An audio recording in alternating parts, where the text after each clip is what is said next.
मैं समय हूँ। मैं आज आपको मधुकैटभ की कथा सुनाने जा रहा हूँ, तो श्रोतागण ध्यान लगा के सुनिए। संदेहोत्र महाभाग कथयाम तु महाद्भुतः वेदशास्त्रपुराणस्य निश्चितं तु सदा बुद्धयः। ऋषिगण बोले, हे महाभाग, हमने इस कथा के रूप में अद्भुत संशय है। हे महामते, वेदों, शास्त्रों द्वारा, पुराणों द्वारा तथा बुद्धिमान लोगों की सदा से यह अवधारणा रही कि ब्रह्मा, विष्णु तथा शंभु ये तीनों देवता सनातन हैं और इस ब्रह्मांड में इससे बढ़कर अन्य कोई नहीं है।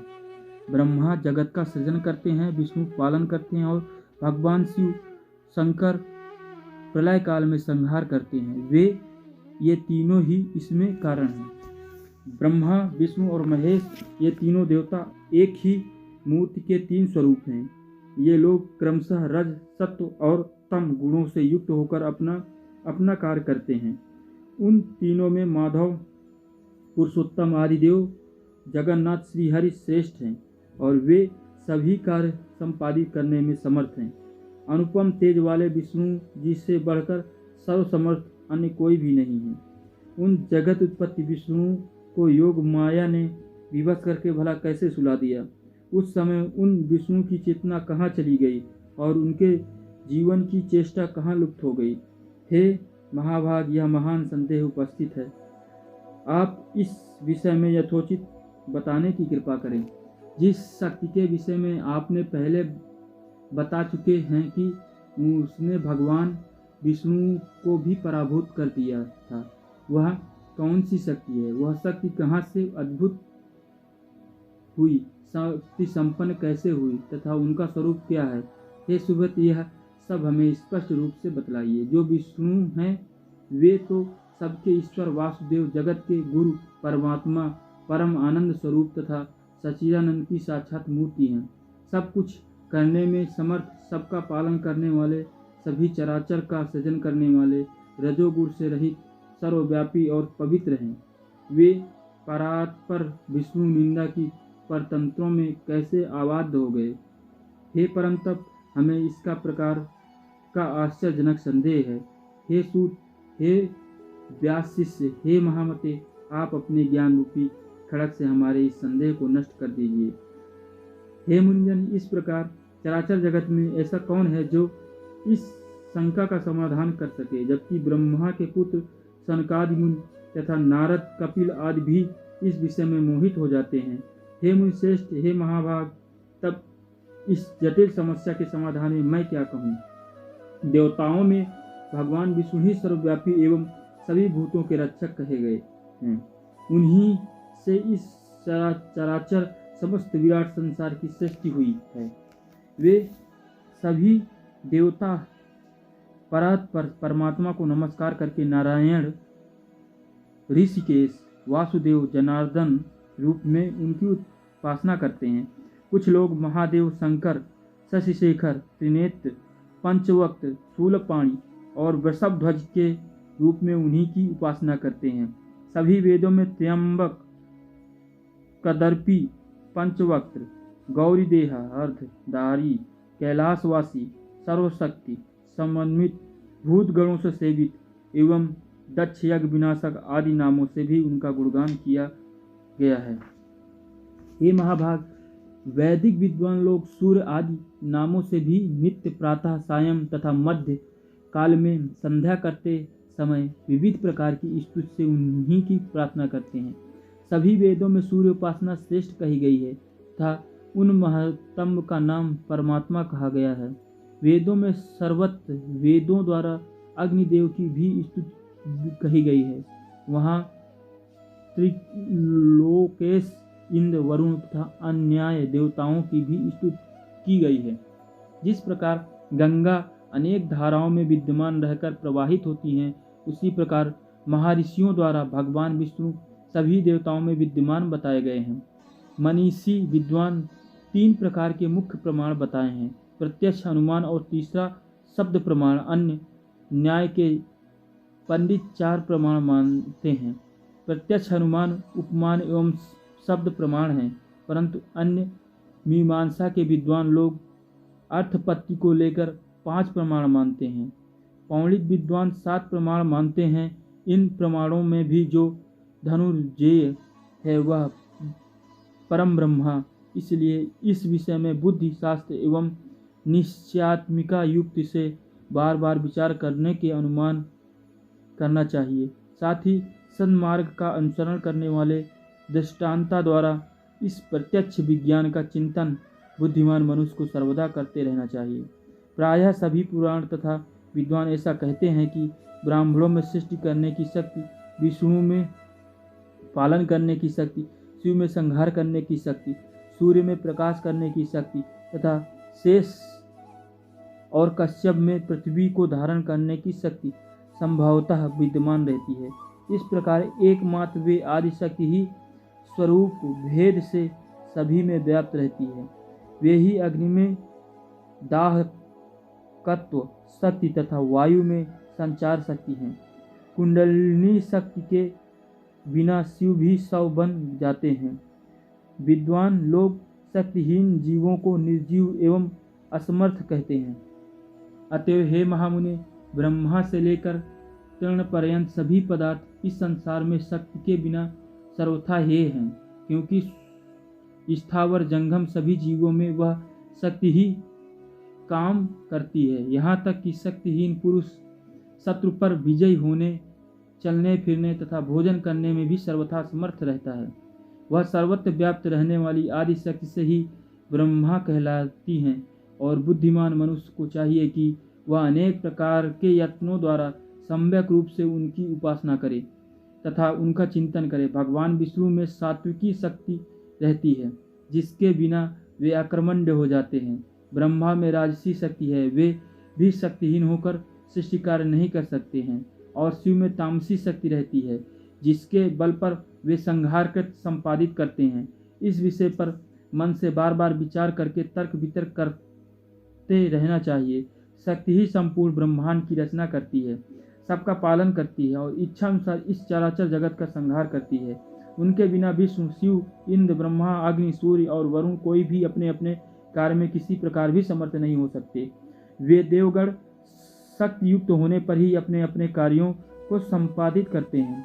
प्रत्येक कार्य का कारण में वही शक्ति प्रत्यक्ष दृष्टिगोचर होती है।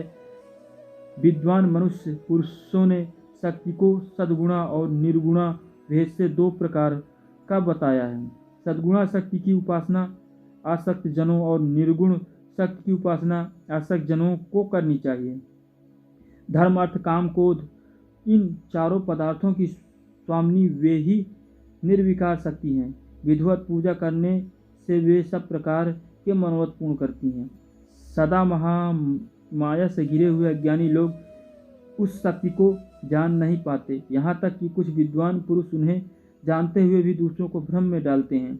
कुछ मंदबुद्धि पंडित अपने उदार की पूर्ति के लिए कल से प्रेरित होकर अनेक प्रकार के पाखंड करते हैं। हे महाभाग, इसमें कली में बहुत प्रकार के अवैदिक तथा भेद मूलक धर्म उत्पन्न होते हैं, दूसरे युग में नहीं होते। स्वयं भगवान विष्णु भी अनेक वर्षों तक कठोर तप करते हैं और ब्रह्मा तथा शिव जी भी ऐसा ही करते हैं। ये तीनों देवता निश्चित ही किसी का ध्यान करते हुए कठिन तपस्या करते रहते हैं। इसी प्रकार अपनी इच्छाओं की पूर्ति के लिए ब्रह्मा, विष्णु, महेश ये तीनों ही देवता अनेक प्रकार के यज्ञ सदा करते हैं। वे उन पराशक्ति ब्रह्मा नाम वाली परमात्मिका देवी को नित्य एवं सनातन मानकर सर्वदा मन से ही उनका ध्यान करते हैं। हे मुनिश्रेष्ठ, सब शास्त्रों का यही निश्चय जानना चाहिए कि दृढ़ निश्चयी विद्वानों के द्वारा वे आदि शक्ति ही सदा सेवनीय हैं। यह गुप्त रहस्य मैंने कृष्ण द्वैपायन से सुना है, जिससे उन्होंने नारद जी ने अपने पिता ब्रह्मा जी से और ब्रह्मा जी भी भगवान विष्णु के मुख से सुना था। इसलिए विद्वान पुरुषों को चाहिए कि वे ना तो किसी अन्य की बात सुने और न माने, दृढ़ प्रतिज्ञ होकर सर्वदा शक्ति की ही उपासना करें। शक्तिहीन असमर्थ पुरुष का व्यवहार तो प्रत्यक्ष ही देखा जाता है कि वह कुछ नहीं कर पाता। इसलिए सर्वव्यापिनी आदिशक्ति की जननी भगवती का ही जानने का प्रयत्न करना चाहिए।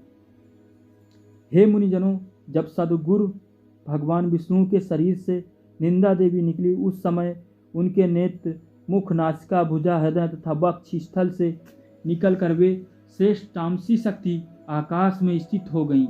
तब भगवान विष्णु भी बार बार जम्हाई लेते हुए उठ खड़े हुए। तब वहां भगवान विष्णु ने भय से कांपते हुए ब्रह्मा जी को देखा और उन महातेजस्वी विष्णु ने मेघ के समान गंभीर वाणी में कहा। विष्णु बोले, हे कमलोद्भव ब्रह्मा जी, आप तपस्या छोड़कर यहाँ कैसे आ गए हैं? आप इतने चिंतित एवं भयभीत क्यों हो रहे हैं? ब्रह्मा जी बोले, हे देव, आपके कानों के मैल से 2 महादानव पैदा हो गए हैं, जो महाभयंकर एवं महाबली हैं, जिनका नाम मधु और कैटभ है। उन्हीं दोनों के भय से मैं आपके पास आया हूँ। हे जगत उत्पत्ति, हे वासुदेव, आप मुझे भयभीत तथा किन कर्तव्य विमूढ़ की रक्षा कीजिए। विष्णु जी बोले, हे ब्रह्मा, अब आप निर्भय हो जाइए, इनकी मृत्यु निकट है, इसलिए वे यहाँ युद्ध करने के लिए आएंगे और मैं उन दोनों दैत्यों का वध करूँगा। इस प्रकार भगवान विष्णु ब्रह्मा से कह ही रहे थे कि वे दोनों मतवाले महाबली दैत्य ब्रह्मा जी को ढूंढते हुए वहां आ पहुंचे। हे श्रेष्ठ मुनियों, वे दैत्य उस महासागर के जल में बिना किसी अवलंबन के निश्चित होकर खड़े थे। उन अहंकारी राक्षसों ने ब्रह्मा जी से कहा, तुम भागकर इसके पास क्यों आए? अब तुम युद्ध करो, इसके देखते ही देखते हम लोग तुम्हें मार डालेंगे। तत्पश्चात शेष शैया पर सोने वाले इस पुरुष को भी मार डालेंगे। इसलिए तुम हम लोगों दोनों भाइयों से या युद्ध करो अथवा यह कहो कि मैं तुम्हारा सेवक हूँ। उन दैत्यों का वचन सुनकर भगवान विष्णु ने कहा, अरे दानवेंद्रों, तुम दोनों ने मेरे साथ यथेच्छ युद्ध करो, मैं तुम दोनों दैत्यों का घमंड चूर कर दूंगा। हे महाभाग, तुम दोनों की लड़ने की इच्छा है और अपने को महायोद्धा समझ रहे हो, तो आ जाओ। भगवान का यह वचन सुनते ही उन दैत्यों के नेत्र में क्रोध से लाल हो गई और जल में खड़े निराधार वे दोनों भयंकर दानव युद्ध करने को तैयार हो गए। इसमें मधु दैत्य कुपित होकर विष्णु से युद्ध करने के लिए शीघ्र ही चल पड़ा और कैटभ वहीं खड़ा रहा। 2 मतवालों वीरों के समान मधु और कैटभ विष्णु उससे बाहु युद्ध होने लगा। जब मधु थक गया तब कैटभ उससे लड़ने लगा। इस प्रकार कुपित एवं मदांध दोनों दैत्य परम प्रतापी भगवान विष्णु के साथ बारी बारी से महायुद्ध करते रहे। उस समय वहां उस युद्ध के दृष्टा ब्रह्मा और आकाश में स्थित आदिशक्ति देवी थी। बहुत दिनों तक युद्ध करते करते भी वे दैत्य नहीं थके। तब भगवान विष्णु को ग्लानि होने लगी।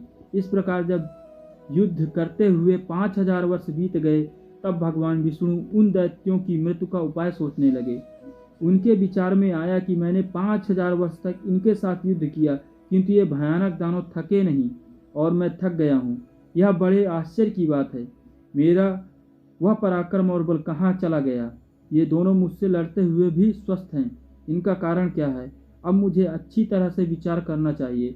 इस प्रकार चिंता में पड़े हुए भगवान विष्णु को देखकर ये दोनों मतवाले दैत्य अत्यंत हर्षित हुए और मेघ के समान गंभीर वाणी में बोले, हे विष्णु, यदि तू मुझे अब बल न हो अथवा युद्ध से थक गए हो तो सिर पर हाथ जोड़कर कह दो कि मैं तुम दोनों का सेवक हूँ, अथवा यदि सामर्थ्य हो तो हे महामते, आओ हमारे साथ युद्ध करो। आज हम लोग तुम्हें मारकर इस 4 मुख वाले ब्रह्मा को भी मार डालेंगे। उस महासागर में उपस्थित महान विष्णु ने उनके वचन सुनकर समनीति के अनुसार मधुर शब्दों में कहा, यह सनातन धर्म है कि थके हुए, डरे हुए, शस्त्र त्यागे हुए, गिरे हुए एवं बालक पर वीर लोग प्रहार नहीं करते। मैंने तो यहाँ 5000 वर्षों तक युद्ध किया है। मैं अकेला हूँ और तुम दोनों भाई समान बल वाले वीर हो और दोनों बीच बीच में बारी बारी से विश्राम भी करते हो। अब मुझे भी थोड़ा विश्राम कर लेने दो, तत्पश्चात मैं पुनः लड़ूंगा, इसमें संदेह नहीं है। बलि एवं मदोन्मत्त, तुम दोनों भी कुछ विश्राम कर लो, तब मैं विश्राम करके न्याय धर्मानुसार युद्ध करूंगा। भगवान विष्णु की बात सुनकर दोनों दानव भी युद्ध करने की इच्छा से कुछ दूर जाकर विश्राम करने लगे। उन्होंने बहुत दूर बैठे देखकर चतुर्भुज भगवान विष्णु उनके मारने का उपाय सोचने लगे। ध्यान की अवस्था में होकर विचार करने पर उन्हें ज्ञात हो गया कि इन दोनों को देवी के द्वारा इच्छा मृत्यु का वरदान प्राप्त है, इसी के कारण ये थकते नहीं। वे सोचने लगे कि मैंने व्यर्थ ही युद्ध किया, मेरा सब परिश्रम व्यर्थ गया। इस वरदान की बात जानकर भी अब मैं कैसे युद्ध करूं? यदि युद्ध भी करूं तो ये दैत्य यहाँ से हटेंगे कैसे? यदि इनका नाश ना होगा तो वर प्राप्त दोनों दुर्दैत्य सबको दुख देते रहेंगे। देवी ने जो वरदान इन्हें दिया है वह भी अत्यंत कठिन है, अत्यंत दुखी है। रोगी और दीनहीन प्राणी भी स्वेच्छा कभी नहीं मरना चाहते, तब भला वे दोनों मदोन्मत्त दैत्य क्यों मरना चाहेंगे? अतएव अब मैं सब चिंता छोड़कर उन आदिशक्ति भगवती विद्या देवी की शरण में जाऊं तो सबकी मनोकामनाएं सिद्ध करने वाली ही हैं, क्योंकि बिना उनके प्रसन्न हुए कोई कामनाएं पूर्ण नहीं होती। ऐसा मन में विचार करते हुए भगवान विष्णु आकाश में स्थित परम सुंदर रूप वाली योग निंदा भगवती शिवा को देखा। उन्होंने देखते ही योगेश्वर अनंत भगवान विष्णु उन दोनों दैत्यों के विनाश के लिए हाथ जोड़कर वरदायिनी भगवती भुवनेश्वरी की स्तुति करने लगे। हे देवी, हे महामाये, हे सृष्टि, हे संहारकारिणी, हे आदि अंतर रहित, हे चंडिके, हे मुक्ति प्रदायिनी शिवे, आपको नमस्कार है। हे देवी, मैं आपके सगुण तथा निर्गुण रूप को नहीं जानता हूँ, फिर आपके जो असंख्य अद्भुत चरित्र हैं उन्हें कैसे जान पाऊंगा? मैंने आपके अत्यंत दुर्प्रभावों को आज जाना है, जबकि आपके द्वारा प्रेरित योग निंद्रा में विलीन होकर अचेत हो गया था। ब्रह्मा ने मुझे बड़े यत्न से बार बार जगाया था, किंतु मैं अपनी छहों इंद्रियों को संकुचित होने के कारण जाग न सका। हे अंबिके, उस समय मैं आपके प्रभाव से अचेत हो गया था। जब आपने अपना वह प्रभाव हटा लिया तब मैं जगा और मैंने उन दानवों के साथ अनेक प्रकार से युद्ध किया। उस युद्ध में मैं तो थक गया, किंतु वे नहीं थके, क्योंकि उनका आपका वरदान प्राप्त था। जब वे मदोन्मत्त दानव ब्रह्मा जी को मारने दौड़े तब मैंने भी पुनः द्वंद्व युद्ध के लिए उनका आह्वान किया। हे मान प्रदायिनी, उस समय मैंने उनके साथ सागर में घोर युद्ध किया। बाद में मुझे ज्ञात हुआ कि आपने उन्हें इच्छा मरण का अद्भुत वरदान दिया है। यह जानकर आज मैं शरणदायिनी आपकी शरण में आया हूँ। अतएव हे माता, अब मेरी सहायता आप ही करें, क्योंकि मैं युद्ध करते करते बहुत ही खिन्न हो गया हूँ। हे देवताओं की पीड़ा हरने वाली, आपके वरदान से दोनों दानव मदोन्मत्त हो गए हैं। वे दोनों पापी दैत्य मुझे मार डालना चाहते हैं। अब मैं क्या करूं, कहाँ जाऊं? प्रणाम करते हुए उन जगन्नाथ सनातन वासुदेव विष्णु के ऐसा कहने पर मुस्कुराती हुई उन देवी ने उनसे कहा, हे देव, हे हरे, हे विष्णु, आप पुनः उनसे युद्ध कीजिए। इन दोनों वीर को छल पूर्वक मोहित करके ही मारा जा सकता है। मैं अपनी वक्र दृष्टि से इन्हें मोहित कर दूंगी। हे नारायण, अपनी माया से जब मैं इन्हें मोहित कर दूं तब आप शीघ्र ही इन दोनों का वध कर डालिएगा। देवी के प्रेरित रस से पूर्ण वचनों को सुनकर भगवान विष्णु उस सागर में युद्ध स्थल में आकर खड़े हो गए। तब विष्णु को आते देख वे दोनों युद्ध के अभिलाषी महाबली दैत्य फिर वहां आ डटे। भगवान विष्णु को अपने सामने देखकर वे बड़े प्रसन्न हुए और कहने लगे, हे महाकाम, हे चतुर्भुज, ठहरो ठहरो। हार और जीत को प्रबंध के अधीन समझकर अब तुम हमारे साथ युद्ध करो। बलवान व्यक्ति विजय प्राप्त करता है, किंतु कभी कभी भाग्यवश दुर्बल व्यक्ति भी जीत जाता है। आप जैसे महापुरुषों की जय हो या पराजय हो, हर्ष या शोक कभी नहीं करना चाहिए। आपने दानव शत्रु होकर पूर्व काल में बहुत से दैत्यों को अनेक बार हराया है, परंतु इस समय तो हम दोनों के साथ लड़ते हुए आप पराजित हो गए हैं। ऐसा कहकर वे दोनों महाबाहु दैत्य युद्ध करने को तत्पर हो गए। तब वहां अवसर देखकर ज्यों ही विचित्र कर्मा विष्णु ने उन पर दोनों मुष्टिका से प्रहार किया, त्यों ही दोनों बलोमत दैत्यों ने भी विष्णु पर मुष्टिका का प्रहार किया। इस प्रकार उनमें परस्पर महाभयंकर युद्ध होने लगा। उन दोनों महाबलशाली दानवों को युद्धरत देखकर नारायण श्री हरि ने दीन दृष्टि से भगवती की ओर देखा। सूत जी बोले, विष्णु की ऐसी करुणाजनक दीन दशा देखकर अरुण नेत्र वाली भगवती उन दोनों दैत्यों की ओर देखकर हंसने लगी और उन्होंने दूसरे काम बाणों के समान मंद मुस्कान युक्त तथा प्रेम भाव से भरे अपने कटाक्षों से उन पर प्रहार किया। इस प्रकार देवी के कटाक्षों को देखकर वे पापी मधुकैटभ अत्यंत मोहित हो गए। वे कामांध दानवों ने अपने ऊपर भगवती की विशेष अनुकंपा जानकर काम बाण से युक्त अत्यंत पीड़ित होने लगे और अपूर्व शोभाशालिनी भगवती को देखते हुए वे वहीं खड़े हो गए। भगवान विष्णु भी देवी के उस प्रयत्न को समझ गए। दोनों कामी दानवों को देवी को माया से विमोहित जानकर स्वकार्य साधक भगवान विष्णु ने वहां मेघ के समान गंभीर एवं मधुर वचनों के द्वारा उन दोनों का उपहास करते हुए कहा, हे वीरों, तुम्हारी जो इच्छा हो वर मांगो। तुम दोनों के युद्ध से मैं अत्यंत हर्षित हूँ, अतः मैं तुम्हें मनोभिलाषित वर दूंगा। यद्यपि पूर्व काल में भी मेरे द्वारा अनेक दानव युद्ध करते हुए देखे गए, किंतु तुम दोनों भाइयों के समान मैंने किसी को नहीं देखा ना सुना है। तुम दोनों के अतुलनीय बल को देखकर मैं बहुत संतुष्ट हूँ। हे महाबली दानवों, मैं तुम दोनों भाइयों को वांछित कामनाएं पूर्ण करूंगा। सूत जी बोले, विष्णु के यह वचन सुनकर कमल के समान नेत्र वाले काम पीड़ित वे दोनों दैत्य जगदायनी भगवती महामाया को देखते हुए विष्णु से अभिमान पूर्वक बोले, हे विष्णु, हम लोग याचक नहीं हैं, अतः आप हम लोगों को देना क्यों चाहते हैं? हे देवेश, यदि आप लेना चाहते हो तो आप जो मांगिए हम दे सकते हैं, क्योंकि हम लोग भिक्षुक नहीं हैं, दाता हैं। हे ऋषिकेश, आप अपना मनोभिलाषण वरदान मांगिए। हे वासुदेव, आप अद्भुत युद्ध में से हम लोगों पर अत्यंत प्रसन्न हैं।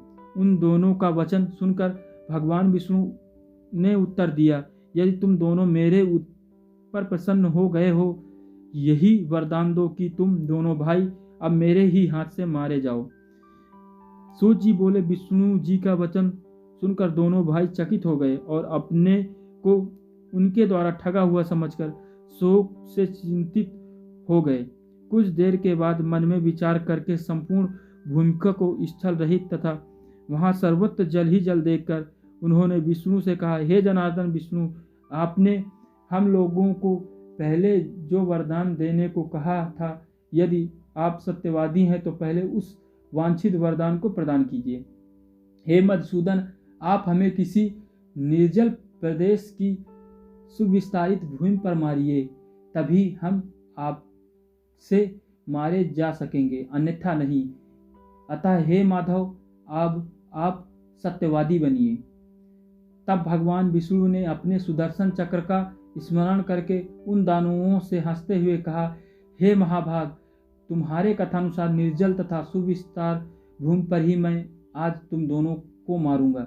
ऐसा कहके देवताओं के आराध्य भगवान विष्णु ने अपनी दोनों जांघों को सुविस्तारित करके जल के ऊपर ही स्थल दिखा दिया और उनसे कहा, दैत्य देखो, यह जल नहीं है, पृथ्वी है, अतः यहीं पर तुम दोनों अपना सिर रखो।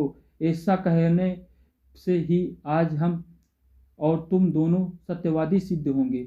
उस समय विष्णु का तथ्यपूर्ण वचन सुनकर तथा अपने मन में विचार करके उन दोनों दैत्यों ने अपना शरीर बढ़ाकर हजारों योजन लंबा चौड़ा कर लिया। तब भगवान विष्णु ने भी अपनी दोनों जंघाओं को बढ़ाकर उनसे भी दुगुणित कर दिया। यह देखकर वे दैत्य बड़े विस्मय में पड़ गए, परंतु अपनी बात सत्य प्रमाणित करने के लिए उन्होंने अपने मस्तक उस अत्यंत अद्भुत जंघे पर रख दिया।